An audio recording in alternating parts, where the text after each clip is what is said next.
G Tamil நேயர்களுக்கு காலை வணக்கம்.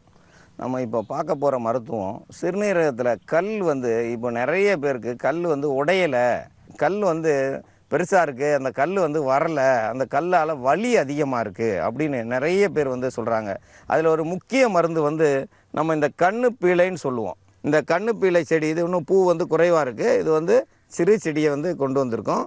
கண்ணு பீளை செடியை நம்ம பயன்படுத்துகிறோம். கண்ணு பீளை நேரடியாக அரைச்சி அதை கொதிக்க வச்சு அந்த தண்ணியை கொதிக்க வச்சு சாப்பிட்டு வந்தாலே அந்த கண்ணு பீளையினுடைய திறன் கல்லை கரைக்கக்கூடியது, கல்லை சிறிது சிறிதாக கரைக்கக்கூடியது, ரத்தத்தில் இருக்கிற அழுக்குகளை கழுவுறதுல இந்த கண்ணு பீளை சிறந்த மருந்து. கண்ணு பீளை எத்தனையோ வகை நோய்க்கு இது ரொம்ப அற்புதமாக வேலை செய்யும். இது சாதாரணமாக எல்லா இடத்துலையும் கிடைக்கிறதால, நம்ம காலுக்கு கீழே கிடைக்கிறதால யாருமே இதை மதிக்கிறது கிடையாது.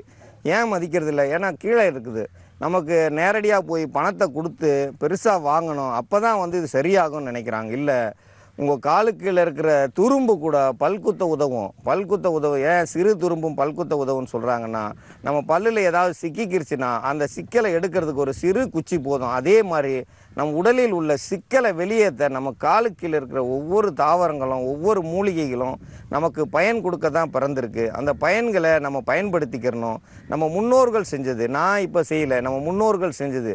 எவ்வளோ மருத்துவம் இருக்குது. மருத்துவங்களை அழியாமல் மீண்டும் மீண்டும் நம்ம சொல்கிறதுக்கு காரணம் நம்ம மக்களுக்கு போய் சேரணும். எல்லோரும் மருத்துவர் ஆகணும். எல்லோரும் மருத்துவர் ஆனால் தான் நம்ம ஜெயிக்க முடியும். இன்றைக்கி ஆங்கில மருத்துவம் உலகத்தையே ஆட்சி செஞ்சுக்கிட்டு இருக்கு. ஏன் செஞ்சுக்கிட்டு இருக்கு? அவங்க மருத்துவத்தை அடுத்தவங்களுக்கு சொல்லி கொடுத்துருக்காங்க. நம்ம சொல்லி கொடுக்காததால் மறைஞ்சு போய் இருக்குது. ஒவ்வொரு கடை தெருவுலையும் டீ கடையிலையும் நம்மளுடைய ஜி தமிழனுடைய இந்த பாரம்பரிய மருத்துவம் இப்போ ஓட ஆரம்பிச்சிருச்சாங்க. சென்னையில் மட்டுமில்ல, எல்லா கிராமங்கள்லேயும் எல்லா பகுதியிலையும் ஓடிக்கிட்டு இருக்குது. டீ கடையில் இல்லை அல்லது பள்ளிக்கூடத்துங்களில் நம்ம இதை பற்றி பேச ஆரம்பிச்சிட்டாங்க. அந்த அளவுக்கு நம்ம மருத்துவத்தை ஒவ்வொரு பட்டி தொட்டிக்கும் கொண்டு போய்கிட்டு இருக்கோம்னா எல்லாரும் மறைஞ்சு போயிருந்து மறந்த அனைத்து மருத்துவத்தையும் எடுத்து சொல்கிறதால தான் இதுக்கு நம்ம தொலைக்காட்சிக்கு நன்றி சொல்லணும். ஏன்னா இந்த மாதிரி ஒவ்வொரு இடத்துலையும் கூட்டு போய் காட்டுறாங்க பார்த்தீங்களா, இது உங்களுக்கு சரிய நல்லா வரும். ஏன்னா முதல்ல கூட காஞ்சி போயிருக்கும், இப்போ காட்டி இருக்கிறதெல்லாம் அங்கே இப்போ தான் பறிச்சது, ஒரு நிமிஷம் கூட ஆகலை. இந்த கண்ணு பீளைன்னு சொல்லுவோம். இதுக்கு மாற்று பெயர் சிறு பீழை, இல்லைனா பொங்கப்பூன்னு சொல்லுவோம், கீரி பச்சலைன்னு சொல்லுவாங்க. ஏன்னா கீரியெல்லாம் பாம்பு கடிச்சா இதை போய் பிறண்டுட்டு போயிடும், இதை தின்னுட்டு போயிடுவாங்க. அது நம்ம பார்க்கறது கிடையாது. அனைத்துக்கும் இதுதான், இந்த கண்ணு பிள்ளை தான். இந்த கண்ணு பிள்ளையை நம்ம பயன்படுத்துகிறோம். இதோடு சேர்ந்து முடக்காத்தான், முடக்கு காத்தான். முடக்கு காத்தான்னா நம்ம உடம்பை முடக்கக்கூடிய நரம்புகளையும் எல்லாத்தையும் காக்கிறது தான் இந்த முடக்காத்தான். இந்த சிறுநீரகத்தில் கல் வந்துருச்சுன்னா அவங்களுக்கு பார்த்திங்கன்னா இடுப்பு வலி தான் அதிகமாக இருக்கும். பின்னாடி இடுப்பில் அதிகமாக வலி இருக்கும். இவங்க போனதுமே இடுப்பு வலிக்கு தான் மருத்துவம் பார்ப்பாங்க. ஏன்?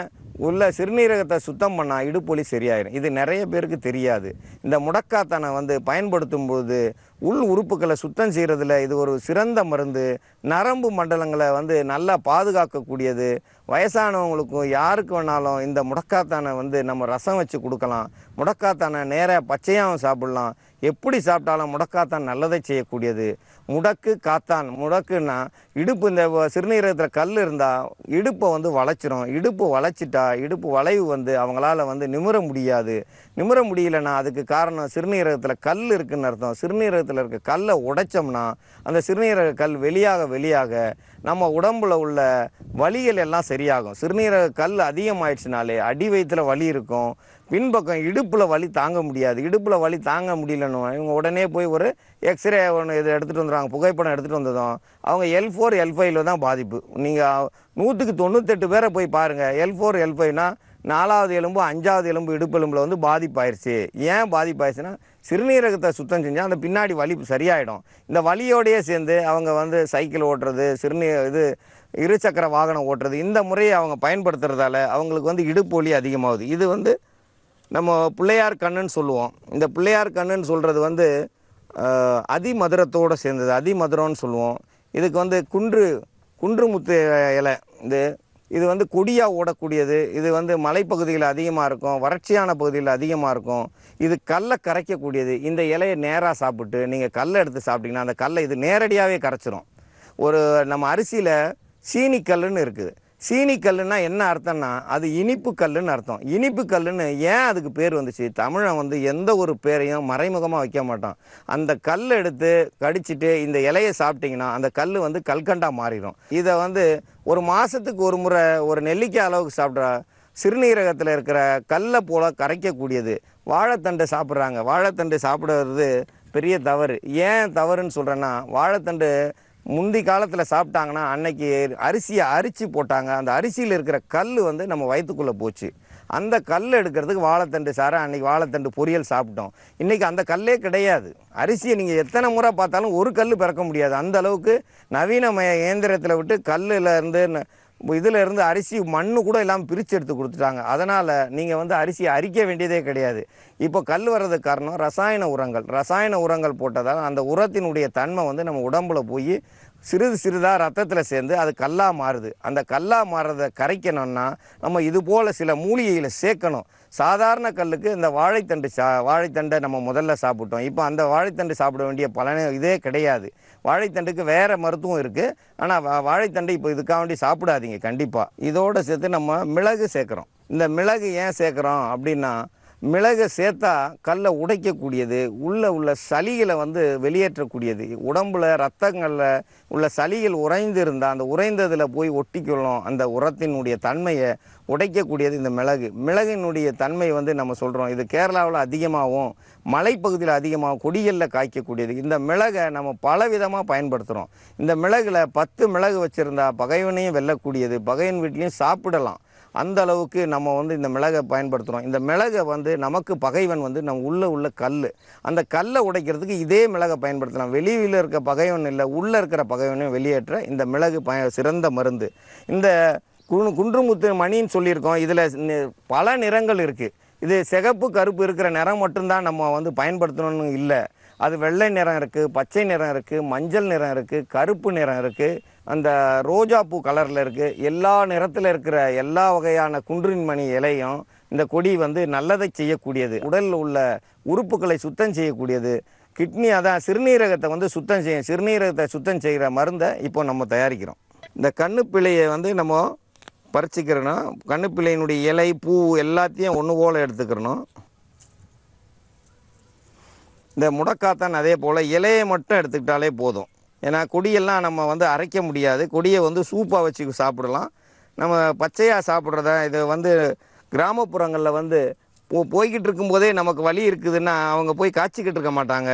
காய்ச்சாமல் நேரடியாக சாப்பிட்றது எப்படின்னா அந்த விளக்கத்தை இப்போ நம்ம காட்டிக்கிட்டு இருக்கோம். ஏன்னா மெண்டுக்கிட்டே போனாலே உள்ள வலிகள் சரியாயிடும்.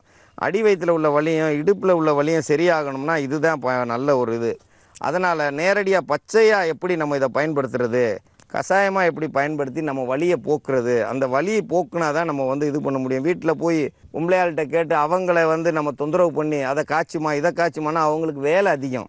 பெண்களுக்கு வந்து நொடி வேலை அதிகம். அவங்களுக்கு பார்த்தா வேலை இல்லாத மாதிரி தான் இருக்கும். ஆனால் அவங்க வேலை காலையிலேருந்து செஞ்சுக்கிட்டே தான் இருக்காங்க. ஏன்? அவங்களுக்கு வந்து நேரமே இல்லை. ஆனால் சிறு வேலைகள் அது நமக்கு தெரியாது. நம்ம செய்கிற வேலை தான் பெருசுன்னு நம்ம நினைக்கிறோம். அது பெரிய தவறு. பெண்கள் செய்கிற வேலைக்கு ஈடாக நம்ம செய்யவே முடியாது.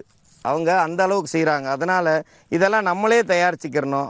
இந்த குண்டு முத்தை மட்டும் தயவுசெய்து போற்றக்கூடாது. அதை தெரிஞ்சுக்கங்க. இது வந்து முக்கியமான ஒரு மருந்து. இந்த குண்டு முத்து வந்து மோசமான ஒரு விஷத்தன்மை உள்ளது.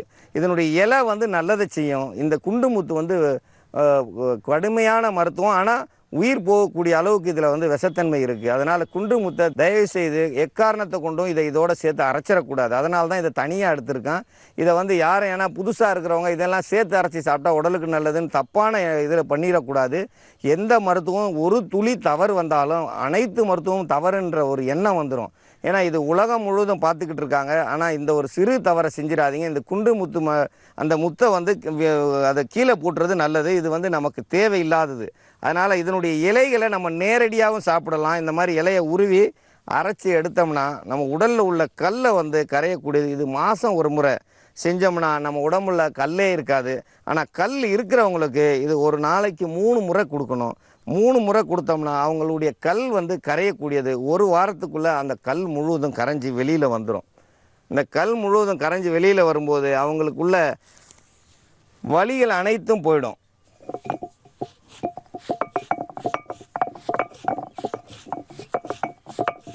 இதில் வந்து ஒரு 10 மிளகை நான் சேர்க்குறேன். இந்த 10 மிளகை சேர்த்து இதோட சேர்த்து அரைக்கணும். ஏன்னா மிளகு இல்லாமல் மருத்துவம் பண்ண முடியாது.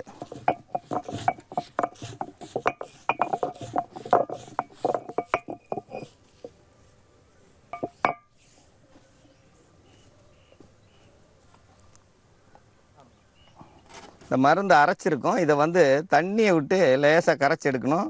ஏன்னா இதில் உள்ள குச்சிகளும் திப்பிகளும் வந்து நம்ம வயத்தில் போய் நம்ம மென்று சாப்பிட முடியாது. இதை வந்து இன்றைக்கி உள்ள நவீன முறையில் உள்ள மிக்சி இந்த மாதிரி இதில் அடித்தோம்னா ஓரளவுக்கு இதனுடைய இது எல்லாத்தையும் நம்ம எடுத்துடலாம். ஆனால் நம்ம கரைச்சி எடுக்கிறது ரொம்ப நல்லது. புளியை கரைச்சி எடுத்த மாதிரி கரைச்சி எடுத்துக்கிறணும். இதை வந்து காலை மாலை 3 வேளை காலை மாலை மத்தியானம் 3 வேளைக்கும் இதே அளவுக்கு நம்ம குடிக்கணும். இதில் வந்து கொஞ்சம் திப்பிகள் இல்லாமல் எடுத்துடணும். ஏன்னா இது வந்து பார்த்திங்கன்னா ஜெல் மாதிரி ஒழுகக்கூடியது. ஏன்னா எல்லாம் சேர்ந்து ஜெல் மாதிரி ஆயிருக்கு. பார்த்திங்கன்னா தெரியும் உங்களுக்கு. இந்த ஜெல் மாதிரி இருக்கிறத இந்த கலவையை எடுத்து நம்ம காலை மாலை மதியம் 3 வேளையும் குறைந்தது வந்து ஒரு 100 மில்லி அளவு குடிக்கணும். 10 கிராம் இது 3 சேர்ந்த கலவை. இதில் 10 மிளகு தான் சேர்க்கணும். ஒரு நாளைக்கு 3 முறை குடிச்சிட்டு வந்தோம்னா உள்ள கல் வந்து உடைய ஆரம்பிச்சிடும். இந்த மீதி உள்ளதை நல்லா அரைச்சி அடி வயிற்றில் வலிக்கிற இடத்துல எங்கே வலி இருக்கோ, இடுப்பில் அதிகமாக வலி இருக்கும், இடுப்பில் அந்த அரைச்சி அதில் போட்டுக்கிறலாம், அடி வயிற்றில் போட்டுக்கிறலாம்.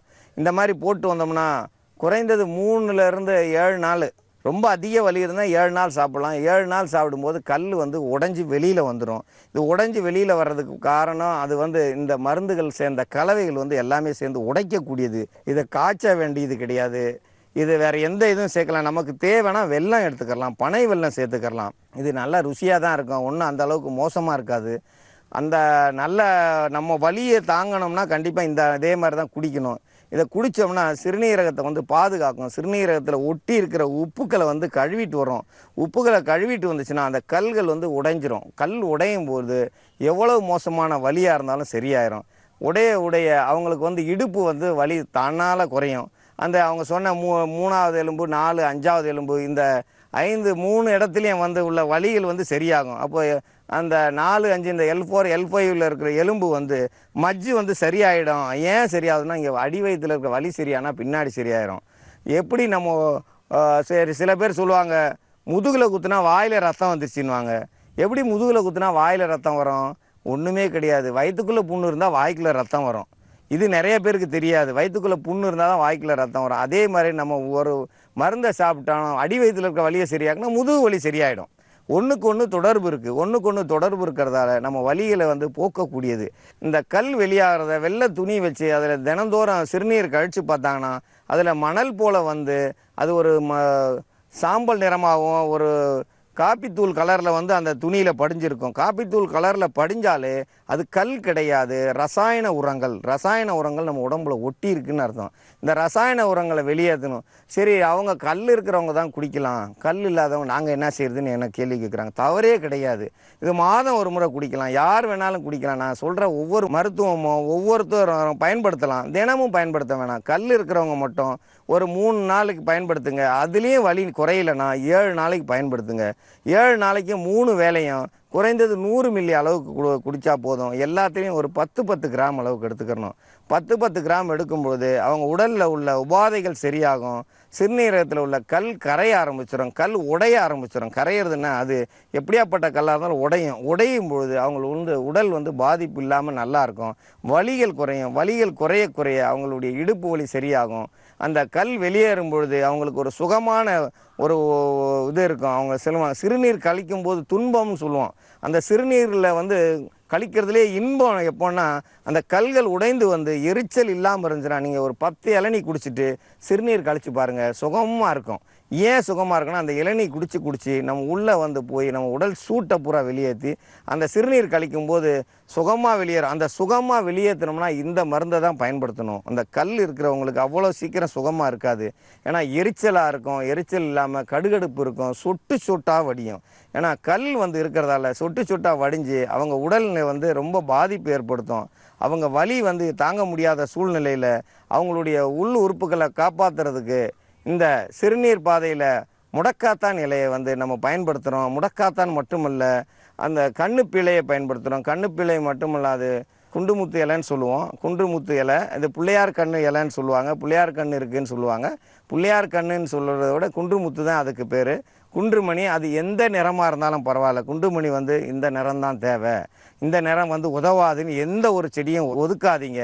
எல்லாமே வந்து இந்த கல்லை கரைக்கக்கூடியது. அதனால் இந்த மருந்தை எல்லோரும் பயன்படுத்தணும். இந்த மருந்தை எல்லோரும் பயன்படுத்தி 3 வேளை மட்டும் குடிங்க. 100 மில்லி அளவு குடிங்க. அதை விட கூடுதலாக குடிக்காதீங்க. எனக்கு கல் பெருசாக இருக்குன்னு நிறையா குடிச்சிட்டு வயிற்று உபாதைகளை உண்டு பண்ணாதீங்க. இதை வயிற்று முன்னாடி வயிற்றுலையும் முதுகுலையும் மீதியும் உள்ளதை தேய்ச்சிக்கங்க. நிறையா தயாரிச்சிட்டோம்னா நிறையா குடிக்க வேண்டாம்.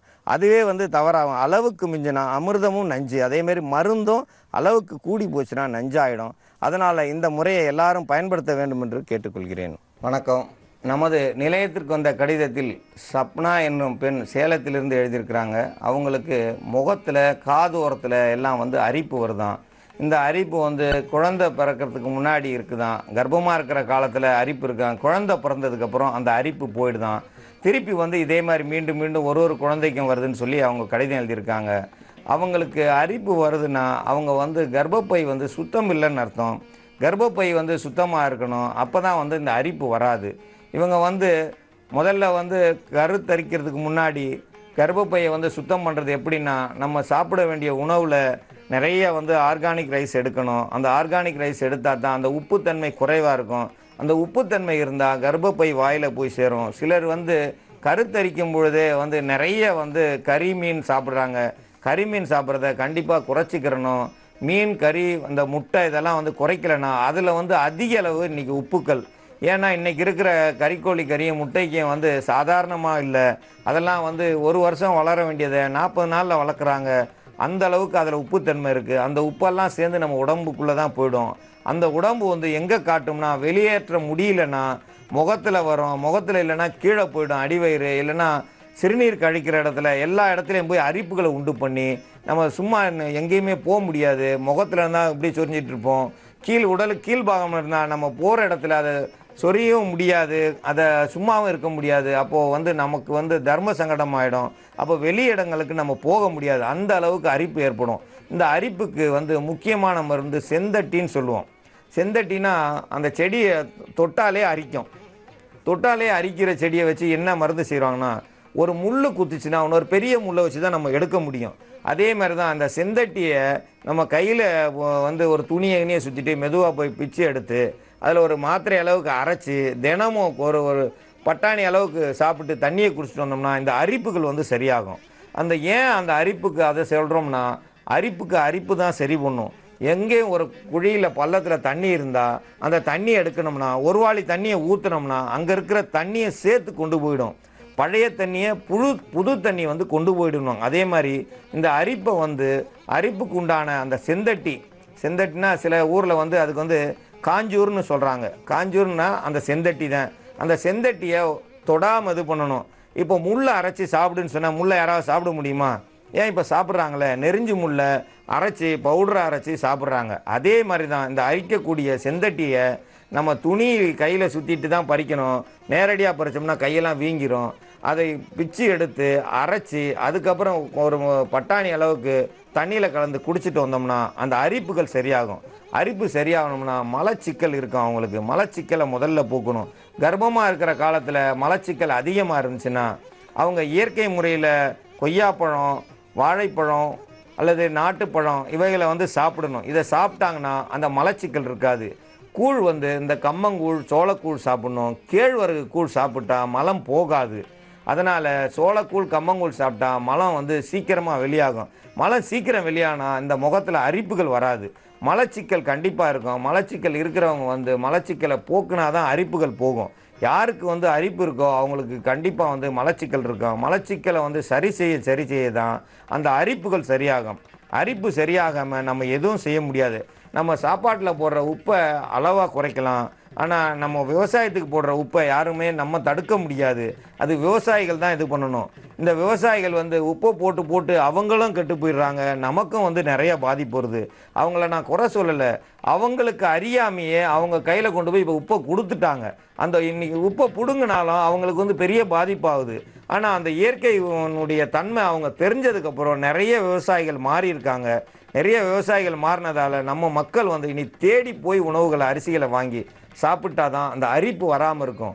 ஏன்னா இன்றைக்கி 19 லட்சம் பேருக்கு புற்றுநோயின்னு சொல்லியிருக்காங்க. அது ஒரு அதிர்ச்சி தகவலாக இருக்குது.